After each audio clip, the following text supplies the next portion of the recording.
ነገ ናሴ 10 2018 ዓ.ም ዕለተ እሁድ ለእግር ኳስ አፍቃሪያን አንድ ትልቅ ዝግጅት አለ። ይህም የኮሚኒቲ ሺልድ ዋንጫ ጨዋታ ነው። በእንግሊዝ ፕሪሚየር ሊግ ድምቀቶቹ ወይም የሊጉ ዋንጫ ተፎካካሪዎቹ ባለፉት 5-6 ዓመታት ብርቱ ተፎካካሪ ሆነው የተገኙትና የዋንጫ ባለቤት መሆን የቻሉት አርሰናልና ማንቸስተር ሲቲ የሚያደርጉት የኮሚኒቲ ሺልድ ዋንጫ ጨዋታ ለ2026/27 የውድድር ዘመን የእንግሊዝ ፕሪሚየር ሊግ ጅማሮ እንደ ቅምሻ በትልቅ ደረጃ የሚጠበቅ ለእግር ኳስ አፍቃሪያን ናፍቆት ለቀጣይ ሊጉ ናፍቆት እንደ ቅምሻ ቢሆን ወይም እስከዛ ድረስ ምናልባትም እንደ ማስታገሻ መድኃኒት ሆኖ የሚቆይ የዋንጫ ጨዋታ ነው። በተለይ የዋንጫ በርካታ ታሪኮችና ረጅም ዕድሜ ያለው ዋንጫ ከመሆኑ ጋር ተያይዞ እንደዚሁም ደግሞ ለዚህ ዋንጫ የሚፋለሙት ክለቦች በሊጉ ላይ ከፊት የሚገኙ ከመሆናቸው ጋር ተያይዞ እንደዚሁም ደግሞ ይህ ዋንጫ ምን አይነት ተግባራት አሉት ታሪኩን ወደ ኋላ መለስ ብለን ከ100 ዓመት በላይ ተጉዘን ስንመለከት እጅግ በጣም አስገራሚ ታሪክ ያለው በጣም ብዙ ዕድሜ ጠገብ እና ለመልካም ምግባር የሚውል ብዙ ያልተነገሩ ግን እኛ እንደዚሁ ስናይ ትንሽ አድርገን የምንቆጥረው ዋንጫ ከሻምፒዮንስ ሊጉ ከፕሪሚየር ሊጉ ዋንጫዎች አንጻር ትንሽ አድርገን ወይም ትንሽ ቦታ የምንሰጠው ዋንጫ ግን በጣም በትልቅ ደረጃ ሊነሳ የሚችል መልካም ተግባራቶች ያሉት ትልቅ ታሪክ ያለው ዋንጫ ነው። ብዙ ያልተነገሩ ነገሮች አሉት። ከዚህም ባሻገር እንደዚሁ የቀጣይ 2026/27 የውድድር ዘመን ጅማሮ እየመጣ ነው። ቀናቶች ናቸው የቀሩት። ከዚያ በፊት ቀድሞ ነው ይሄ ዋንጫ ነገ 11 ሰዓት ላይ የሚደረገው። ከዚህ ጨዋታ ጋር በተያያዘ ዛሬ በጣም በሰፊው የምናነሳቸው ነገሮች አሉ። አንደኛው ነገር የዋንጫው ትርጉም ነው። ስለዚህ ዋንጫ ብዙ ያልተነገሩና ልናውቃቸው የሚገቡ ነገሮች አሉ። አስገራሚ ታሪኮች አሉ እንዴ የሚያስብሉ። ከዛም ባሻገር የክለቦች ዝግጅት ጉዳይ ነው። እንግዲህ ማንቸስተር ሲቲና አርሰናል በዚህ ዓመትም ማለትም በ2026/27 የውድድር ዘመን ዋንጫውን ለማንሳት ድጋሚ የሚፎካከሩ እንደሚሆኑ ይጠበቃል። ከዚሁ ጋር ተያይዞ በክረምቱ የነበራቸውን ዝግጅት ለነገ ጨዋታ ያላቸው አቋም በጨዋታው የሚሰለፉና የማይሰለፉ ተጫዋቾች እንደዚሁም ጨዋታው ምን መልክ ሊኖረው ይችላል ከዛም ባሻገር ማን ሊያሸንፍ ይችላል የሚለውን ነገሮችንም እንደዚሁ በሰፊው እየዳሰስን ቆይታ እናደርጋለን። ይህንን ጨዋታ ነገ ገበያ ስፖርት ከ10 ሰዓት ተኩል ጀምሮ በቀጥታ ወደ እናንተ ማድረስ የሚችለው ፕሮግራም ነው። እንግዲህ መድፈኞቹ ከውሃ ሰማያዊዎቹ የእንግሊዝ ፕሪሚየር ሊግ ድምቀቶቹ እርስ በርስ የሚያደርጉት ጨዋታ ነው። ባለፉት ዓመታት እንዳልነው በጣም ብርቱ ፉክክር እያደረጉ የመጡ ናቸው። የኤፍኤ ካፕ አሸናፊውና የፕሪሚየር ሊጉ አሸናፊ እርስ በርስ የሚያደርጉት ጨዋታ ነው። ዋንጫውም ያው የእነዚህ ዋንጫዎች አሸናፊ የሆኑ ክለቦች የሚያደርጉት ጨዋታ ነውና ስለዚህ ጨዋታ ትርጉም፣ ስለ ዋንጫው ምንነት፣ ስለ ክለቦች ፍልሚያ አጠቃላይ ታሪካዊ ዳራውንና ከዛም ባሻገር ይህ ጨዋታ ምን አይነት ትርጉም አለው፣ ማን ሊያሸንፍ ይችላል፣ የጨዋታው ውጤት በምን ሊጠናቀቅ ይችላል የሚሉ ነገሮችን በሰፊው እያነሳን ነው ቆይታ የምናደርግ። ኮሚኒቲ ሺልድ ታሪኩን ከ100 ዓመት በፊት የነበረ ጅማሮ ላይ የነበረውን ጨምሮ በሰፊው እያነሳን ቆይታ እናደርጋለን። ቤተሰቦቻችን ገበያ ስፖርት ከሜዳ ባሻገር የነሐሴ 9 2018 ዓ.ም የዕለተ ቅዳሜ የምሽት ዝግጅቱን ነው ወደ እናንተ የሚያደርሰው። ስለ ነገው የኮሚኒቲ ሺልድ ፍልሚያ እና ስለ ዋንጫው ምንነት በአጠቃላይ ስለ ክለቦችና ስለ ዋንጫው በደንብ እያነሳን ቆይታ እናደርጋለን። እንደዚሁ ፕሮግራሙን እየመራው ቆይታ የማደርገውን የመኮንን አልማው ነኝ። እንደዚሁም ደግሞ ኪዳኔ ታከለ ካሜራውንና ድምፁን በጥራት እየተቆጣጠረ እኛ ወደ እናንተ እንድንደርስ እያደረገው ቆይታ ያደርጋል። እናንተ አብራችሁ እንድትቆዩ የአክብሮት ግብዣዬ ነው።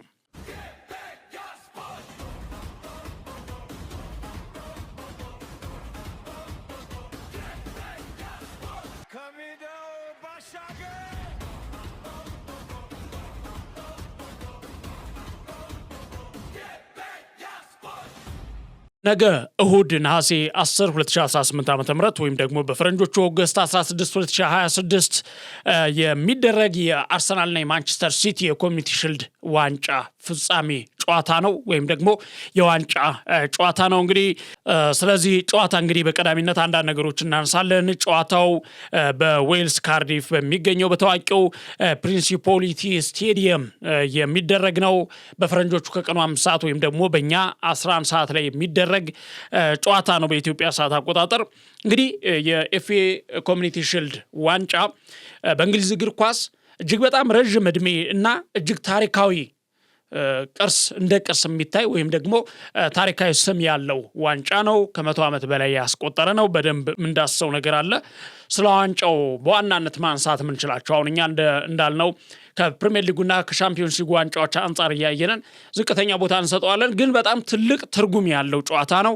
በተለይ ደግሞ በእንግሊዝ ፕሪሚየር ሊግ ሁለቱም ለዋንጫ የሚፎካከሩና ቀጣይ ተፋላሚ ሊሆኑ እንደሚችሉ የሚጠበቁ ክለቦች የሚያደርጉት ከመሆኑ ጋር ተያይዞ ይህንን ጨዋታ ከዋንጫም በላይ አድርገን ነው የምናየው። ከኮሚኒቲ ሺልድ ባሻገር የሆኑ ነገሮችን ሁሉ እናነሳለንና የዋንጫውን እንደው ታሪካዊ ዳራውን ቀድመን እናንሳ። የአመሰራረቱ ወይም የቀድሞ ስሙ ይሄ ዘ ኦሪጂንስ የሚባለውን ነገር እናንሳ።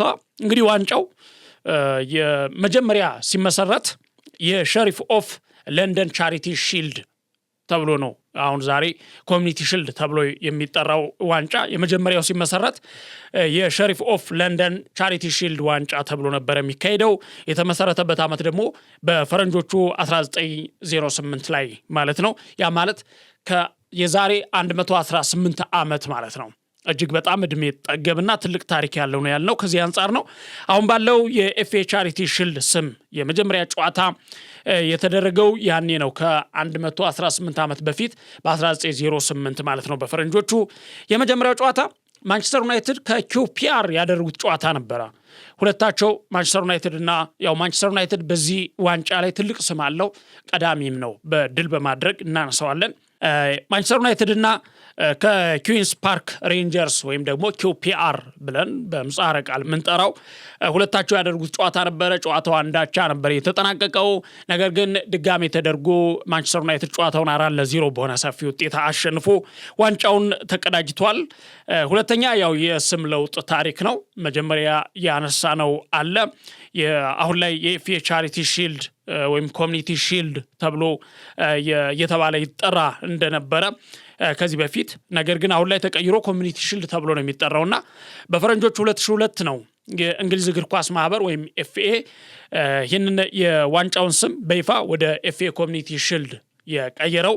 የለወጡበት ምክንያትም በእንግሊዝ የዕጣ ድልድል ወይም ሎተሪ ህግጋት መሰረት ቻሪቲ ማለት ያው በጎ አድራጎት የሚለውን ቃል ለመጠቀም የነበሩ አንዳንድ የአሰራር ግዴታዎችን ለማስተካከልና የህብረተሰቡን ተሳትፎ ለመጨመር ወይም ለማጉላት ነው። እንግዲህ ሌላው ስለ ዋንጫው እነዚህ ነገሮች ካነሳናን ምናልባት በሰፊው እናነሳው አለ። ይሄ ገቢ ለምንድን ነው የሚሆነው? ክለቦች አይወስዱትም። በዚህ ጨዋታ የሚገኘውን ገቢ ለምን ይውላል? በጣም በጎ ምግባር ያለው ነው። ያው ቻሪቲ ሺልድ ነው የሚባለው። ነገር ግን ለዚህ ዋንጫ ለምንድን ነው ማንቸስተር ሲቲ እና አርሰናል ነገ የሚገናኙት? እንግዲህ አርሰናል ከ22 ዓመታት በኋላ የ2025-26 የእንግሊዝ ፕሪሚየር ሊግ አሸናፊ ነው። እንደዚሁም ደግሞ ማንቸስተር ሲቲ የኤፍኤ ካፕ ዋንጫ አሸናፊ ነውና የዋንጫው ዓላማ መጀመሪያ ሲመሰረት የነዚህ የኤፍኤ ካፕ እና የእንግሊዝ ፕሪሚየር ሊግ አሸናፊዎች ድል ሲያደርጉ የእርስ በርስ የሚያደርጉት ጨዋታ ነው። ስለዚህ ሁለቱ የሚገናኙት በዚህ ምክንያት ነው።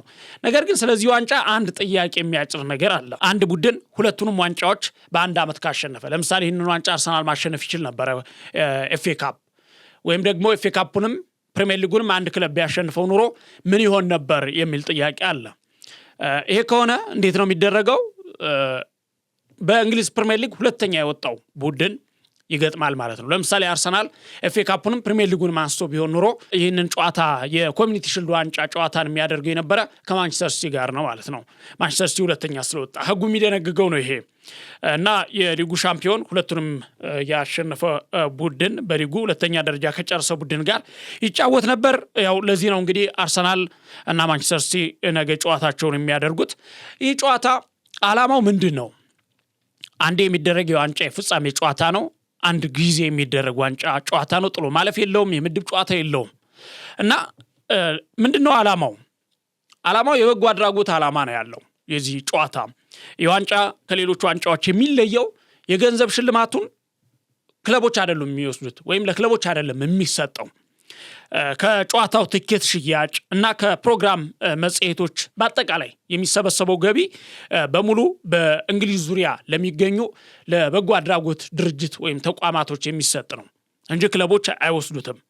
እና ለነዚያ በጎ አድራጎት ድርጅቶችና ማህበረሰብ አቀፍ ስራዎች ይከፋፈላል ማለት ነው ከዚህ ዋንጫ ጨዋታ የሚገኘው እያንዳንዱ ገቢ።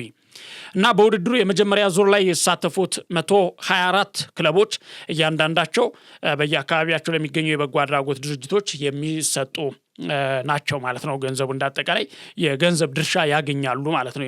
የሚሰጡትን የገንዘብ ድርሻ ያገኛሉ።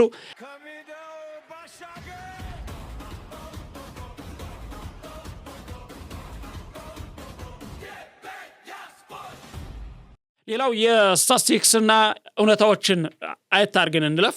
ይህንን ዋንጫ እንዳልነው ብዙ ጊዜ በማሸነፍ ቀዳሚው ክለብ ያው የእንግሊዝ ክለቦች የሚያደርጉት ጨዋታ ነው።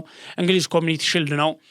ይህንን ዋንጫ ብዙ ጊዜ በማንሳት ማንቸስተር ዩናይትድ ቀዳሚው ነው። 21 ጊዜ ይህንን ዋንጫ አንስቷል። እንዳልነው የመጀመሪያ ጨዋታውን ከኪዮፒአር ጋር አድርጎ ማንቸስተር ዩናይትድ ነው ዋንጫ ማሸነፍ የቻለው 21 ጊዜ ዋንጫውን በማንሳትም ቀዳሚው እሱ ነው። ሌላው በታሪክ አስገራሚው የአቻ ውጤት ነው። የአቻ ውጤት ብዙ ወደ ኋላ ስንመለስ የእግር ኳስ አስገራሚ ታሪኮች አሉ። ከነዚህ መካከል አንደኛው የኮሚኒቲ ሺልድ የፍጻሜ ጨዋታ ላይ አቻ ሲሆን ውጤቱ አቻ ሲሆን የሚወሰደው የነበረው ውሳኔ ነው እና ከዚህ ቀደም የሚደረገው የነበረ እንዴት ነው? ክለቦች ሳይሸናነፉ ከቀሩ ወይም አቻ አንድ አቻ ሁለት አቻ 0-0 ከወጡ የሚደረግ የነበረው ሁለቱም ክለቦች ዋንጫውን ይወስዱ ነበር እና 6 ወር ለአንዱ ክለብ ይሰጣል፣ 6 ወር ደግሞ ለአንዱ ክለብ ነበር የሚሰጠው። አሁን ነው ወደ ፍጹም ቅጣት ምት መሄድ የተጀመረው ከዚያ በኋላ ነውና ለ6 ወራት አንዱ ለቀጣዩ 6 ወራት ደግሞ ሌላኛው ክለብ ይወስድ ነበረ። አሁን ግን ጨዋታው 90 ደቂቃ አልቆ አቻ ከሆነ በቀጥታ ወደ ፍጹም ቅጣት ምት ወይም ፔናልቲ ነው የሚያመራው። ያው አሁን የእግር ኳስ የዓለም እግር ኳስ ህግ ሆኗል ማለት ነው። በዚህ መልኩ ነው የሚመራው። ይህንን ካነሳን ስለ ኮሚኒቲ ሺልድ ዋንጫ ቤተሰቦቻችን ስለ ክለቦች እናንሳ። ነገ ስለሚኖረው የጨዋታ መልክ እናንሳ። የክለቦች ዝግጅት ምን ይመስላል? በክረምቱ እንግዲህ በወዳጅነት ጨዋታዎችና እንደዚሁም ደግሞ በዝውውሮች ክለቦች ራሳቸውን አጠናክረው ለቀጣዩ የዋንጫ ፍልሚያ ራሳቸውን እያዘጋጁ ናቸው። ሁለቱም አርሰናልም እንደዚሁ ማንቸስተር ሲቲ ማለት ነው። ሌሎች ክለቦችም እነዚህ ግን በዋናነት የእንግሊዝ ፕሪሚየር ሊግ ዋንጫ ለማንሳት ታርጌት አድርገው እየተንቀሳቀሱ ያሉ ቡድኖች ናቸውና የሁለቱ ቡድኖች ወቅታዊ ሁኔታ ምን ይመስላል? አሁን ከኮሚኒቲ ሺልድ ዋንጫ ጨዋታ ጋር ተያይዞ ማን ያሸንፋል የሚለውንም በኋላ የምንወስደው ንጽጽር ከዚህ የተነሳ ነውና እንግዲህ አርሰናል የ2025/26 የፕሪሚየር ሊግ ሻምፒዮን ነው ከ22 ዓመታት በኋላ እጅግ በጣም አስገራሚ በሆነ መልኩ ሚካኤል አርቴታ የሚመራው አርሰናል ባለፈው የውድድር ዘመን የሊጉን ዋንጫ በማንሳት እንግዲህ ወደዚህ ጨዋታ የመጣው በከፍተኛ መተማመን ነው። የአሸናፊነት ስነ ልቦናን ይዞ ነው የሚመጣው። ምክንያቱም ባለፈው ዓመት ማንቸስተር ሲቲ ጋራ ምን አይነት አንገት ለአንገት እየተናነቁ እንደወጡ ይታወቃል። ማንቸስተር ሲቲ ከመጀመሪያው ጀምሮ የአርሰናል አንገት ስር እየተነፈሰ ነው የመጣው። ወደ መጨረሻው ደግሞ ትንፋሹን ለማቋረጥ እየጣረበት አጋጣሚ ነበረ። ያው እንግዲህ በአንዳንድ አጋጣሚዎች መጨረሻ ላይ የነበረው ድራማ በጣም ሊጉን ተወዳጅና ጓጊ አድርጎት ነበረ። ሆኖም የማታ ማታ አርሰናል ይህንን ዋንጫ በሰፊ ነጥብ ልዩነት ማንሳት ችሏል ማለት ነው። ስለዚህ በከፍተኛ የራስ መተማመን ነው የሚመጣው። ሁለተኛ ደግሞ አርሰናል ከዚህ የአሸናፊነት ስነ ልቦና ባሻገር የሚመጣው በክረምቱ ሁለት ጥሩ ዝውውሮችን አድርጓል። አንደኛው ቡርኖ ጉማሬሽ ነው፣ ሁለተኛ ክርስቶስ ቶዞሊ ነው። ቡርኖ ጉማሬሽ ባለፈው የወዳጅነት ጨዋታ ላይ ተቀይሮ ገብቶ ጥሩ እንቅስቃሴ ማድረግ ችሎ ነበረ። ክርስቶስ ቶዞሊ ደግሞ ግቦችን እያስቆጠረ ለቡድኑ በጣም ጥሩ እንቅስቃሴ እያደረገ ያለ ተጫዋች ነው። በዚህ መልኩ አርሰናል ራሱን አዘጋጅቶ ይገኛል። በዚህ ጨዋታ በነገው ጨዋታ ማንቸስተር ሲቲ ያው የኤፍኤ ካፕ ዋንጫን ስላሸነፈ ነው ለዚህ ሁለት የሀገር ውስጥ ዋንጫዎችን አሸንፏል። ስለዚህ በዚህ ጨዋታ ላይ ይገኛል። ክለቡ እንግዲህ ትልቅ ታሪካዊ ለውጥ አድርጎ ነው በዚህ ጨዋታ ላይ የሚመጣው። ታሪካዊ ለውጥ ምንድነው? ላለፉት ዓመታት የእንግሊዝ ፕሪሚየር ሊግ አውራ ሆነው የነበሩት ፔፕ ጋርዲዮላን አሰናብተው በሌላ አሰልጣኝ እየተመሩ ነው አሁን የሚመጡትና ፔፕ ጋርዲዮላ በክረምቱ ከኃላፊነታቸው መልቀቃቸውን ተከትሎ አዲሱ አሰልጣኝ ኢንዞ ማሬስካ ናቸው። እሳቸውን ተክተው የቀድሞ የቼልሲ አሰልጣኝ አሁን ላይ ማንቸስተር ሲቲን እየመሩ ከሚካኤል አርቴታው ሰራዊት ጋር የሚፋለሙት ማለት ነው። ስለዚህ ምን ያደርጋሉ ኢንዞ ማሬስካ ተብሎ ይጠበቃል? የመጀመሪያ ዋንጫቸውን ለማንሳትና ታሪካቸውን በጥሩ በድል በዋንጫ ለመጀመር የመጀመሪያ ውድድራቸውን በዋንጫ ለመጀመር ነው የሚመጡት። ስለዚህ ጥሩ ፍልሚያ ያደርጋሉ ተብሎ ይጠበቃል። የቡድኖቹ ዜናና የቁልፍ ተጫዋቾችን ሁኔታም በዚሁ አንስተንለፍ። እንግዲህ የማንቸስተር ሲቲ ጉዳትና ዝግጅት ዙሪያ በጥልቀት ስንመለከት የክለቡ ሞተር የሆነው የሮድሪ ጉዳይ አሁንም ከፍተኛው ዝግብ ላይ ነው ያለው። ያው በዝውውር ላይ ታርጌት የተደረገ ነው። ወደ ባርሴሎና የመሄዱ ጉዳይ በጣም አነጋጋሪ ሆኖ ከዝውውር ወሬዎች መካከል አንዱ የነበረ ነገር ነው።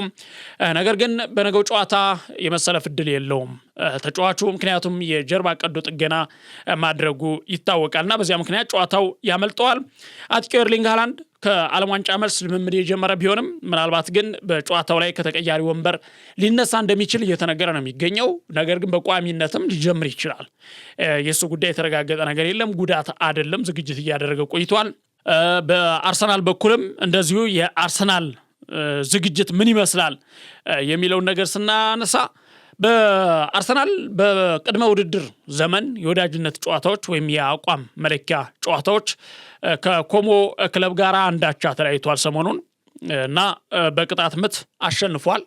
ነገር ግን በአቋም መለኪያ ጨዋታዎች አርሰናል ጥሩ አልነበረም፣ እንዳጠቃላይ ጥሩ አልነበረም። 3 ጨዋታዎችን አድርጓል። ካደረጋቸው ጨዋታዎች መካከል ጥሩ እንቅስቃሴ ተመልክተናል። አትስጉ ብለዋል ሚካኤል አርቴታ። ነገር ግን ምናልባት ያው ክረምት ላይ የአቋም መለኪያ ሲሆን ያሉ ነገሮች አሉ፣ እነሱ ታሳቢ ይደረጋሉ። ቀለል ተደርጎ የሚወሰዱ ነገሮች ናቸው። በእነዚህ መካከል የማይሰለፉ ተጫዋቾች ስንመለከት ያው የተከላካይ ስፍራ ተጫዋቾች ናቸው በአርሰናል በኩል አሁን ችግር ላይ ያሉት። እሱም የጁሊያን ቲምበር እና እንደዚሁም ደግሞ የሳሊባ ጉዳይ ነው። ዊሊያም ሳሊባ የጀርባ ጉዳት እንዳጋጠመው ይታወቃል። ቲምበርም እንደዚያው በጉዳት ምክንያት ነገ ሁለታቸውም በጨዋታ ላይ አይገኙም ወይም ለመድፈኞቹ ግልጋሎት አይሰጡም። ሌላው የዝግጅቱ ጉዳይ በአርሰናል በኩል የቡርኖ ጉማሬሽ አንደኛው ጉዳይ ነው። በወዳጅነት ጨዋታ ላይ መሳተፍ የቻለ ነው። በነገው ጨዋታም በቋሚነት የመሰለፍ ሰፊ እድል አለው። ከዓለም ዋንጫና እረፍት የተመለሱት ዴክላን ራይስ እና ቡካዮ ሳካም ከቡድኑ ጋር እየተሳተፉ ወይም እየተጫወቱ ነው የሚገኙት አሁን ላይ። ስለዚህ በነገው የጨዋታ ላይ ሊሰለፉ እንደሚችሉ ሚካኤል አርቴታም ፍንጭ ሰጥተዋል። የመሰለፍ እድል አላቸው። በማንቸስተር ሲቲ ዝግጅትና የጉዳት ዜና በኩል እንዳልነው ማንቸስተር ሲቲ የመጨረሻ ወዳጅነት ጨዋታውን ከአትሌቲኮ ማድሪድ ጋር አድርጎ 3-1 በሆነ ውጤት ማሸነፍ ችለዋል። አዲሱ አሰልጣኝ ኤንዞ ማሬስካ በክረምቱ የዓለም ዋንጫ ውድድር ምክንያት ሰፊ ዝግጅት አላደረጉም ከማንቸስተር ሲቲ ጋር። ነገር ግን ጨዋታውን በድል ለመጀመርና ታሪካቸውን በአዲስ ለመጻፍ ለመጀመር ጥሩ እንቅስቃሴ ያደርጋሉ ተብሎ ይጠበቃል። ሆኖም ግን ያለ ጀርባ አጥንታቸው ሮድሪ ጨዋታው እንዴት እንደሚያደርጉት ያው ስጋት ነው። የሮድሪ ይታወቃል የቡድኑ በጣም ቁልፍ ተጫዋች ነው። ስለዚህ በነገው ጨዋታ የሱ አለመኖር አሳሳቢ ያደርገዋል ማለት ነው። ሌላኛው ምናልባት የኤርሊንግ ሃላንድ ጉዳይ ነው። በልምምድ ወቅት ትንሽ ስጋት ፈጥሮ የነበረ ቢሆንም ነገር ግን በጨዋታው የመሳተፍ እድል እንዳለውና ዝግጁ ስለመሆኑ መረጃዎች አመላክተዋል። ሌሎች ተጫዋቾች በማንቸስተር ሲቲ በኩል ጀርሚ ዶኩ፣ ኒኮ ሬሊ እና ማርክ ጉዌ ያሉ ተጫዋቾች ሙሉ በሙሉ ልምምድ ስለመስራታቸው ነው ያገኘነው መረጃ የሚጠቁመው ቤተሰቦቻችን። ሌላኛው ያው የስቴዲየም ለውጥ ነው። ስቴዲየም ለውጥ ምክንያት እንግዲህ ጨዋታው በተለመደው የዌምብሌ ስቴዲየም አይደለም የሚደረገው። ከዚህ በፊት ዌምብሌ ስቴዲየም ላይ ነበር የሚደረገው። ነገር ግን አሁን ላይ እዛ አይደረግም። የሆነው ምክንያት ደግሞ ዘ ዊከንድ ኮንሰርት ስለሚያቀርብ ነው። በተመሳሳይ ሰዓት ኮንሰርት ያቀርባል ዌምብሌ ስቴዲየም ላይ እና በዚያ ምክንያት የስቴዲየም ለውጥ ተደርጓል ማለት ነው።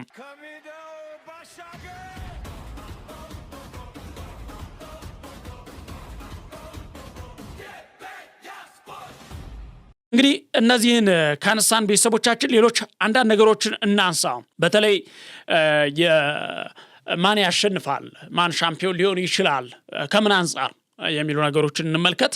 እንግዲህ የነገውን የአርሰናልና የማንቸስተር ሲቲ ታላቅ ፍልሚያ ማን ሊያሸንፍ እንደሚችል ከተለያዩ ወሳኝ አንግሎች በተለይ ከስልታዊ ስነልቦናዊና ወቅታዊ ሁኔታዎች አንጻር ስንገመግመው ጨዋታው እጅግ በጣም ከበድ ይላል። እልህና ፉክክር ያለበት ነው የሚሆነው። ምክንያቱም አሁን ላይ ያለፉትን 6-7 ዓመታት በተለይ አርሰናል ሚካኤል አርቴታን ከማንቸስተር ሲቲ ምክትልነት ወደ ቀድሞ ክለቡ ከመለሱት በኋላ አርሰናል ጥሩ የዋንጫ ተፎካካሪ ሆኖ መጥቷል። ያው ሚዜ እየተባሉ ሲታሙበት የነበረው ያለፉት 5 ዓመታት ተጠናቋ አሁን ላይ ሻምፒዮን ሆነዋል። ሙሽራ ናቸው። ስለዚህ ያለፉትን ዓመታት ደግሞ ማንቸስተር ሲቲ ሙሽራ ሆኖ አርሰናል ሚዜ አድርጎ የመጣበት መንገድ ነው ያለውና ሁለቱም በእልህ በራስ መተማመን በፉክክር የሚገናኙ ቡድኖች ናቸው። ማን ሊያሸንፍ ይችላል? ሰፊ ልዩነት የለውም። ምናልባት ግምቶች ምን ይላሉ የሚለውን ነገር እናያለን። ነገር ግን በዚህ ጨዋታ እንዳልነው ከስልታዊም ከስነልቦናዊም ከወቅታዊ ሁኔታዎች አንጻርም ከታሪካዊ ተፎካካሪነት አንጻርም ለቀጣይ ዓመት ለፕሪሚየር ሊጉ ለሚኖራቸው ጉዞ ራሳቸውን ለማሳየት የበላይነታቸውን ለማረጋገጥ የሚያደርጉት ለአስጨራሽ የሆነ ፉክክር ይሆናል ተብሎ ይጠበቃል። እንግዲህ አሸናፊውን ለመገመት ምን ማየት አለብን? አንዳንድ ነገሮችን እናንሳ። አሁን ለምሳሌ አርሰናል ሊያሸንፍ ይችላል ወይም ደግሞ አርሰናል አሸናፊ እንዲሆን ሊሰጡት የሚችሉ እድሎች አሉ። ከነሱ መካከል የቡድኑ አንድነት፣ የአሰልጣኝና የስብስቡ መረጋጋት ነው በዋናነት የሚነሳው። አርሰናል ለ2025/26 የውድድር ዘመን ሻምፒዮንነትና ለሻምፒዮንስ ሊግ ፍጻሜ ያበቃው ትልቁ ምክንያት ከፒኤስጂ ጋር አንገት ለአንገት ተናንቆ እስከ ፍጻሜ እስከ ፍጹም ቅጣት ምት ድረስ ያደረሰው የቡድኑ መረጋጋት ነው። በጣም መላመድ፣ አንድ መሆን፣ በደንብ በአይን ጥቅሻ መግባባት እስከሚቻል ድረስ በደንብ የተረጋጋ ስብስብ መገንባት ነው ውጤታማ ያደረጋቸው። ለቀጣዩም ምናልባት 2-3 ዓመት አርሰናል በብዙዎች ዘንድ ተገማች እንዲሆን ለሻምፒዮንነት ተገማች እንዲሆን ከሚያደርጉት ነገሮች መካከል አንዱም ይሄ ነው። ዛሬ ምናልባት የጋብሪኤል ማጋሌሽ የሰጠው አስተያየት ነበረ። በቀጣይ ዓመት 5ቱንም ዋንጫዎች ለማንሳት ነው የምንጫወተው የሚል በከፍተኛ በራስ መተማመን የተሞላበት ንግግር እያደረገ ነበረ። በሌላ ዝግጅቶች ላይ እንመለከተዋለን። አርሰናሎች አሁን በዚያ ስነልቦና ላይ ነው ያሉት። ይሄ የመጣው ከምን የተነሳ ነው?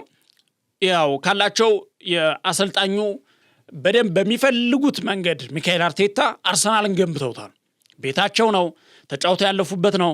ስለዚህ አሁን ላይ ደግሞ በአርሰናል ቤት የአሰልጣኝነት ዘመን ትረስ ዘ ፕሮሰስ የመጣ እጅግ በጣም እንዳይፈርሱ ነው የተገነባ ጥብቅ የሆነ ከመከላከል እስከ መሃል ሜዳ ያው የሚታማው በማጥቃት በኩል ነው። ከዛ ውጭ ባለው መንገድ ግን አርሰናል እጅግ በጣም የተጠናከረ የተረጋጋ ስብስብ ያለው ነውና ሚካኤል አርቴታ ቡድኑን ያው ከገነቡት ቆይተዋል። ስለዚህ ያ ነገር ለነገው ጨዋታ እጅግ በጣም ይጠቅማቸዋል። ተጫዋቾቹም ፍልስፍናቸውን በሚገባ ያውቃሉ። የሚካኤል አርቴታን ፍልስፍና እንግዲህ ይመረጋጋት ገና አዲስ አሰልጣኝ የቀጠረው ማንቸስተር ሲቲ ፈተና እንደሚሆን ይጠበቃል። ምንም ጥርጥር የለውም። ያውም ሮድሪ ሳይኖር 2024/25 የውድድር ዘመን ሊቨርፑል ሻምፒዮን የሆነበት የውድድር ዘመን ላይ ተመልክተነዋል።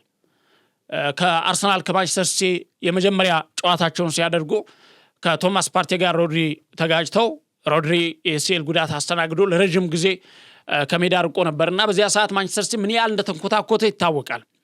ስለዚህ በነገው ጨዋታም አንደኛ የተጠናከረውን በዚህ ደረጃ ያለውን የሊጉን ሻምፒዮን የሚገጥመው ማንቸስተር ሲቲ በአዲስ አሰልጣኝ እየተመራ ያለ ሮድሪ ማድረጉ ጨዋታው ሊከብደው እንደሚችል ይጠበቃልና በመካከለኛ ክፍል ላይ ያለው የበላይነትም እዚህ ላይ ይነሳል። እንዳልነው ሲቲ ያለ ሮድሪ ነው የሚጫወተውና ይህ አርሰናል በአዲሱ ፈራሚ ቡርኖ ጉማሬሽ እና በማርቲን ኦዴጋርድ እንዲሁም ደግሞ ከኋላ የዴክላን ራይስ ጥምረት ምን ያህል የጨዋታውን ቁጥጥር በበላይነት ሊወስዱ እንደሚችሉ ይጠበቃል። በአርሰናል በኩል ያ ሌላኛው የዋንጫ በራስ መተማመን አርሰናል ያው የሊጉን ዋንጫ ማንሳቱ በጣም ከፍተኛ ውጥረት በገባበት ሰዓት በመጨረሻዎቹ ያን ነገር ማድረጉ ትልቅ ስነልቦና ፈጥሮለታል። ትልቅ በራስ መተማመን፣ ትልቅ የአሸናፊነት ወኔን ገንብቶለታል። ስለዚህ እሱ አንደኛው የስነልቦና የበላይነትን የሰነቀ ጉዳይ ነው። በዚህ በኩል አርሰናሎች ሊያሸንፉ እንደሚችሉ ይጠበቃል። እንዲሁ ደግሞ በተቃራኒው ማንቸስተር ሲቲ እንዲያሸንፍ እድል የሚሰጡ ምክንያቶች አሉ፣ ራሳቸውን ይቻሉ።